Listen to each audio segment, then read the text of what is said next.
Hey, so hello all. So we're gonna discuss about machine learning algorithm in this video. So we're gonna quickly see what are the models being widely used and what are the basic understanding of all those models, and let's try to understand those. And this is going to be really quick overview of each models, and we're not going to deep dive into each models. Instead, we're going to see what is what and what to be used based on the use case that you have. And the final of this presentation, we have an flowchart which tries which makes you understand on what model to go for based on the data that you have. All right, to get started, so what is machine learning? Machine learning is a field of study in AI which is concerned the study of statistical algorithms that can learn from data and which can generalize to see to unseen data and performs without explicit instructions, sort of like an automation. So we're going to discuss like what are the difference between machine learning. So first is supervised, another is unsupervised. What is supervised? Supervised or basically those models which can be used for predictions and other things, and unsupervised is typically a pattern or a structure recognition sort of things. All right, so let's try to understand each models in supervised. So you have a function which we call it as models, and you in independent variable, and you get an output as where the output is your dependent variable. All right, so we have two main things in supervised, which is called as regression and classification, which is further classified into two. So regression is basically where you predict something, right? Predict a continuous numeric data variable, where you predict something like house price or something like that. And another thing is classification. Classification is categorical variable, whereas regression is a continuous variable. Classification, you classify things, like let's say you have a tag or a dog or a cat, so it basically classifies input, I mean a new input, either it's a dog or a class, which we call it as classification. And dog versus cat is one of the examples. So basically it might do, I mean it's also capable of doing multi classes. Let's say you have like another two animals. Yeah, it's exactly classification is it's all about. And let's start with linear regression. So this is something that everyone starts with, so you're going to see a high level understanding of what does linear regression. So the definition of supervised machine learning is it determines the relationship between two variables, right? So whereas the linear regression is saying it determines the linear relationship between two variables. You have a two variable, let's say you call it as x and y. So you determine the relationship between these two is what we're gonna see, and it's going to be linear. It's called as linear regression. All right. So let's start with y is equals to mx plus c, which is the equation you could see as similar as that. So where your y is your dependent variable and x is your independent variable, and so what is this m? M is basically the slope. What is slope? So basically, if you have a line, how inclined is the your line is from the axis. So we call it as m is equal to tan theta. How inclined is what the slope is all about. So it's otherwise called as y is equals to dy by dx. It's the differential of y with respect to x, as we call it as slope. All right, so now let's try to understand what is the c is basically an intercept. So what is this intercept? So let's say this is what the linear line looks like. This is your, so this is going to be your theta, and this is how you determine your m, and this is nothing but c. So how inclined is the line from the axis, the origin is called c. It's called as intercept, right? So it can be a positive or negative. In case of negative, the line might be lower in the axis, right? So that's exactly is what intercept is all about. So basically the idea here is to make the best fit line out of all the lines that you have. So how do you find the best fit? The metrics that you use is called as minimizing error. So how do you do it? It's called SSE. It's called sum of squared errors. So it's basically, let's say you have based on the training set, you have your actual value and the model would have a predicted value, right? So you take the difference among all these and you square it and you add it for each and every data point, and that's exactly is what the summation is all about, and that's how you get your final error. And the idea is you have to find a line which minimizes the error. All right, so this is exactly is what some couple of metrics are used to minimize the error, and we have other metrics which includes MSE, which is mean squared error, RMSE, which is root mean squared error, and R square is the coefficient of determination. So these are the things. So R square is basically ranging from 0 to 1, and if you have a higher value, I mean in the range of 0 to 1, it's a perfect model. So the objective is to have a higher R square and a lower SSE. That tells you the model is one of the best that you have developed. All right. So next is logistic regression. It's a variant of linear regression. So in linear we have seen a line. Here we would see a sigmoid function that separates, which classifies things. It's a classification, but it's very basic, it's very generic. So let's try to see how exactly it does. It's basically predicts a probability using sigmoid function, and classifies data into categories. All right. So the very first step is we have seen y is equal to mx plus c, similar sort of thing. Like you have your linear equation and you pass that particular linear equation to the sigmoid function. So you call it as function because it has some inputs and gives you an output, right? So the input here is your linear equation, and you get an output as, and basically the output is something that looks like an S curve that you could see here, and anything falling here uh, goes to the class A, and anything falling here goes to the class B. So here you also determine the threshold. Let's say this is your threshold, and anything falling above that goes to the particular class. So that's exactly this threshold is all about. The output is going to be a class, either it's class 1 or class 0, and that's why you call it as classification. All right. So what are the metrics? Unlike logistic regression, linear regression, you'll not be using SSE. It's a typical understanding, because here there you have seen a linear equation. So yeah, SSE makes sense because you find the difference in the predicted minus actual. But here you have your we have a sigmoid function though. So to find the error, to minimize it, we call a matrix called log loss. It's a cross entropy. It's basically how it's sort of like a probability thing, like where you identify the log loss. It's basically where y is your actual and p is your predicted value, and this is the formula for that. So you have to minimize this particular log loss in order to, which gives you a perfect model. Next is KNN. What is KNN? KNN stands for K nearest neighbor. So where K is your hyperparameter. So what is this hyperparameter? It determines the number of neighbors that you have. So basically, what is this K? For example, I just have an image you could see here. So where the greener one is the new value, and you have to find, it's used for both classification and regression. I'll tell you how exactly it does. So earlier we have been seeing regression and classification thing, but here this model can be used for both. All right. It predicts the output by looking at the K nearest neighbor. Let's say if you have 4, it looks at the 4 nearest neighbor, and it determines the output. So it uses the majority for voting. I'll tell you an example. So you could see the green one here. It has 4 neighbors, 1, 2, and 3, and 4, and this is your the value to be predicted.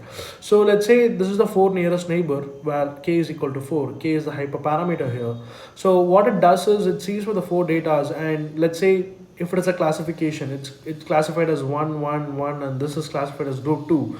It might be going with the majority, which is class 1. So this particular data point gets the value of 1. Either let's go for regression. So in that case, instead of you classifying things, you might be going for a regression, you might be going for an average. Let's say this is 50, 40, 30, and just 60. So what is the average? Which is going to be 45, right? So the new value gets an average of all these, which is 45. So this is how exactly KNN works. So but here the crucial point is K, where if you have a K very less, which is 1, the model is overfitting, and if you have some appropriate values, yeah, it's good, and if you have very high, it's underfitting. So this is very crucial, and there is some method called cross validation where you can use to find the value of K based on the data set you have. All right. So now jumping on to SVM. So SVM is one of my favorite model, because this was my very first model that I developed during my college days. So yeah, it's personal things. Okay, all right. So getting there. So SVM is support vector machine. So you have something called a support vector, which is very reasonable to understand why this model got this name. So this is used for both regression and classification, but it's mostly used for classification. All right. So it draws the decision boundary between 2 points. So same like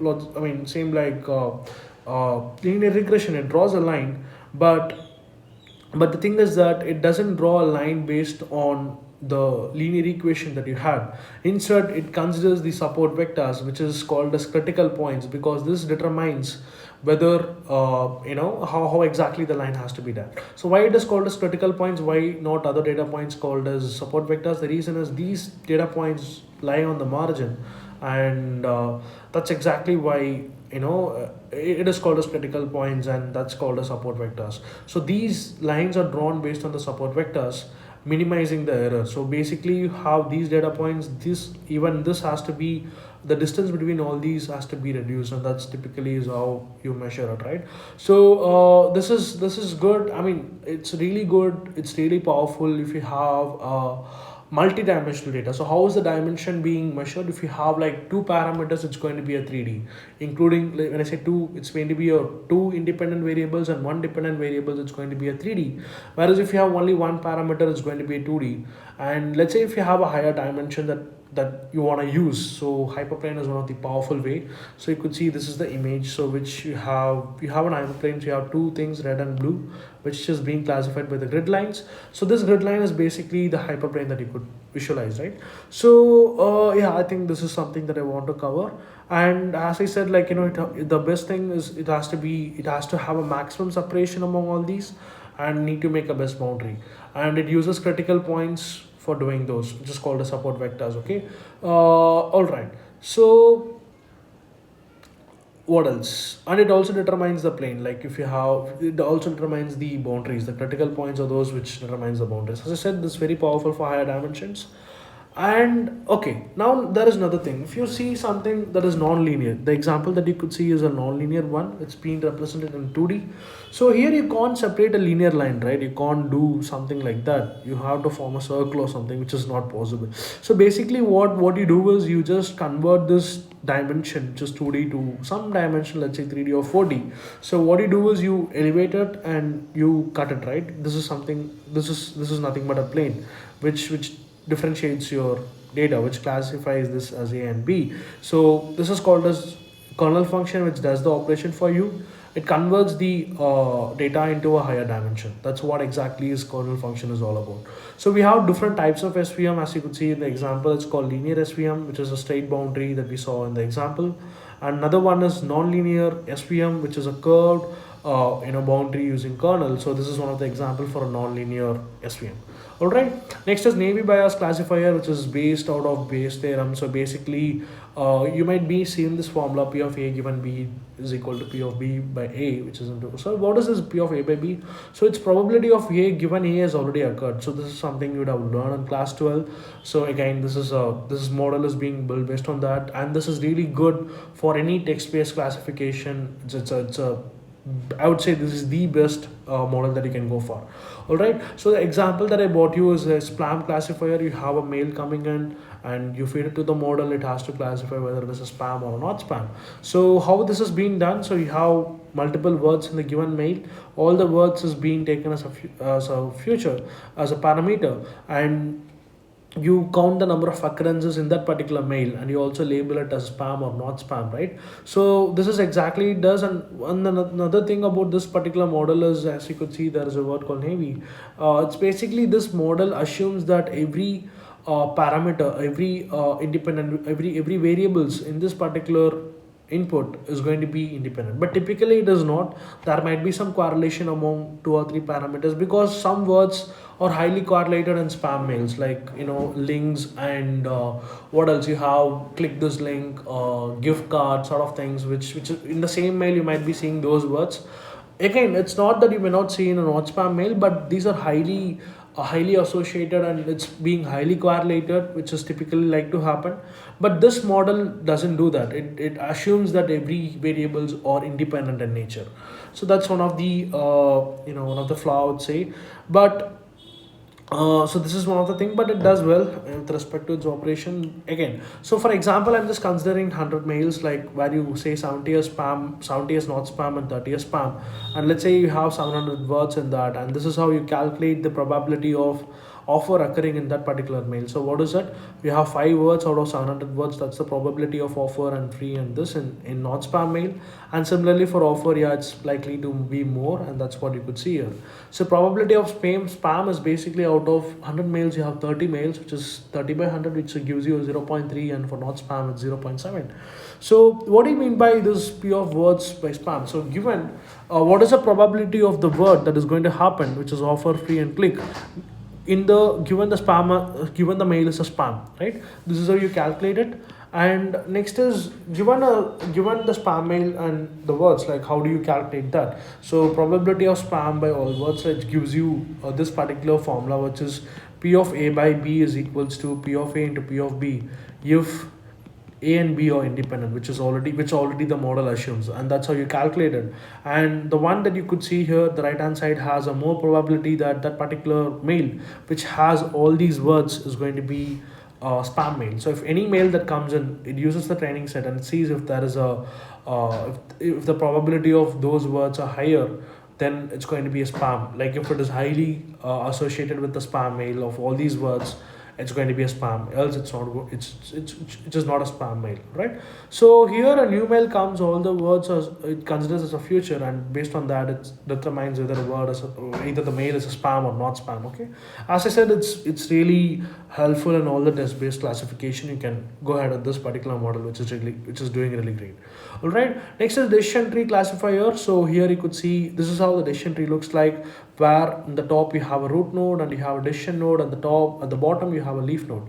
So leaf node are the ones which takes your final decision, okay, and the root node is the top that is sitting on. All right, so it basically, it is sort of like an if else rules, where it makes decision using a series of questions. Okay, if this is yes or no, and that's how you make it, right? So the idea here is you have to identify a future which can classify a particular class and which has a less impurity. When I say less impurity, that should be like more, you know, more lean towards a single class or something like that. So for example, I just gain the goal is to make a pure group. That's the idea. So for example, I just got you the core idea here.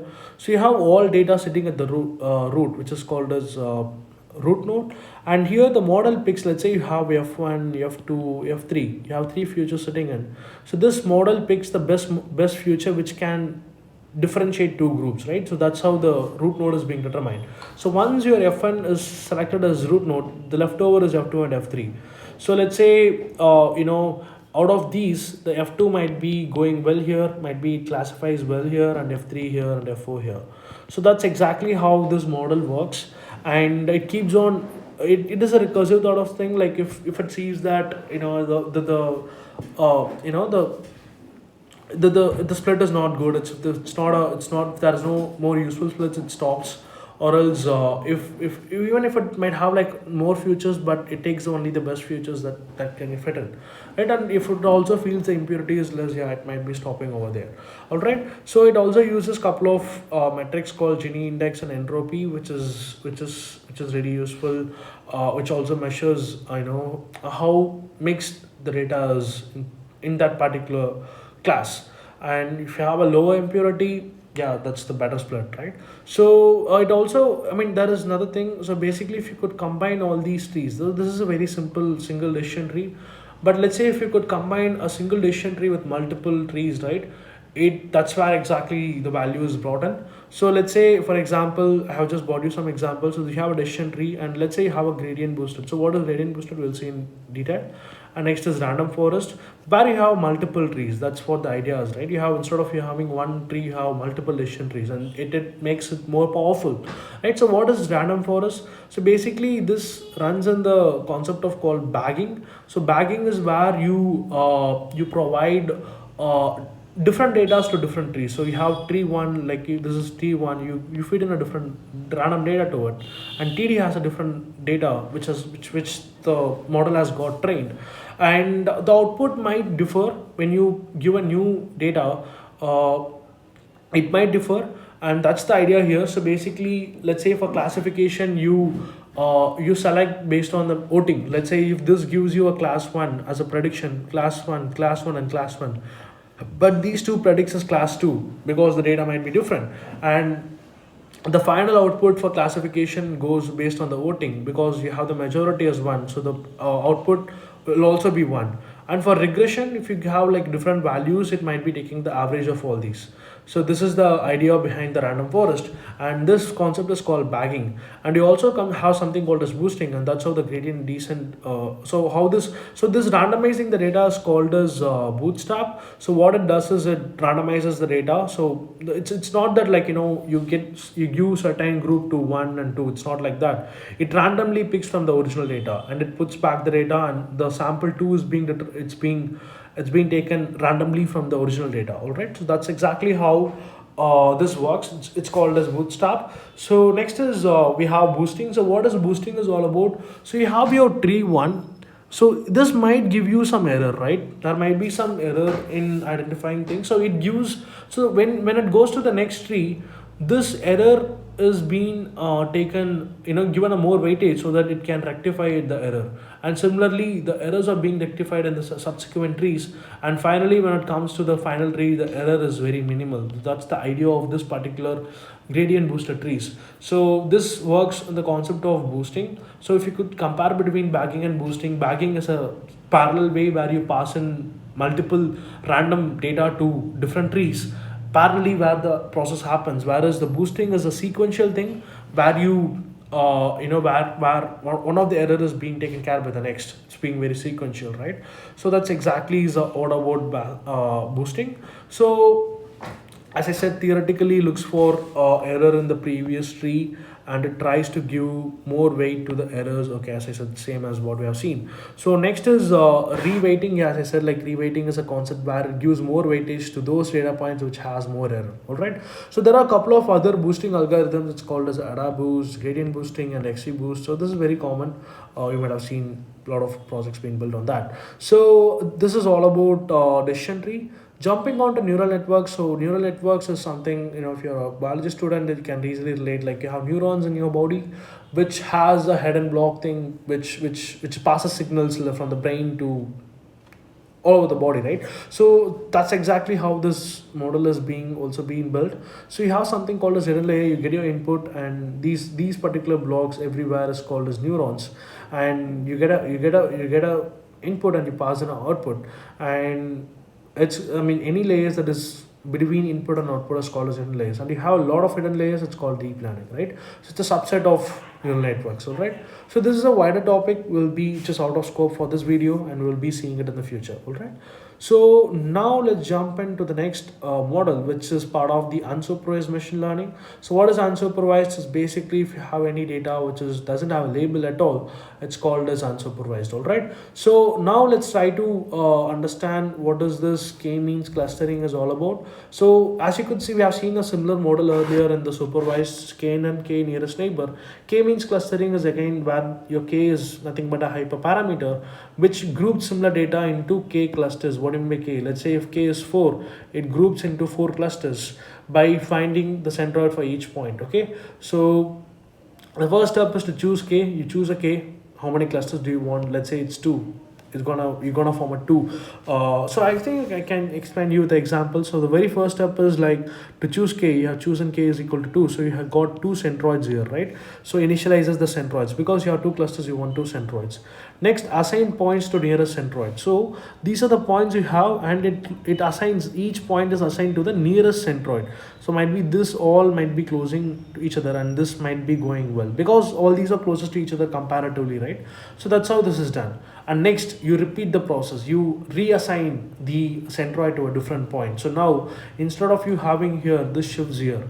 So earlier this blue points were here, but this points now is closest to this centroid than this particular point. So now all these belongs to green, and that's how it happens. And then you repeat this process till you find there is no change in the cluster. So once there is no change, you finalize with the cluster, and that's how the clusters are made. Okay, and you have some other algorithms as well. It's called as hierarchical clustering and DB scan. One good thing about that is you did not predefine the k there, which is a hyperparameter. So it's really a good thing, like, you not do, predefine the key. So there is also some methods where you can use to find k. All right, so there are some limitations, as you need to choose k manually. It's not that great, and again it's more sensitive towards the initial centroid. Let's say this is what you defined, right? So let's say if you're not doing it, and if you're doing this and this, it may not be same, it might be looking different, right? So it's more sensitive towards the initial centroids that you predefine.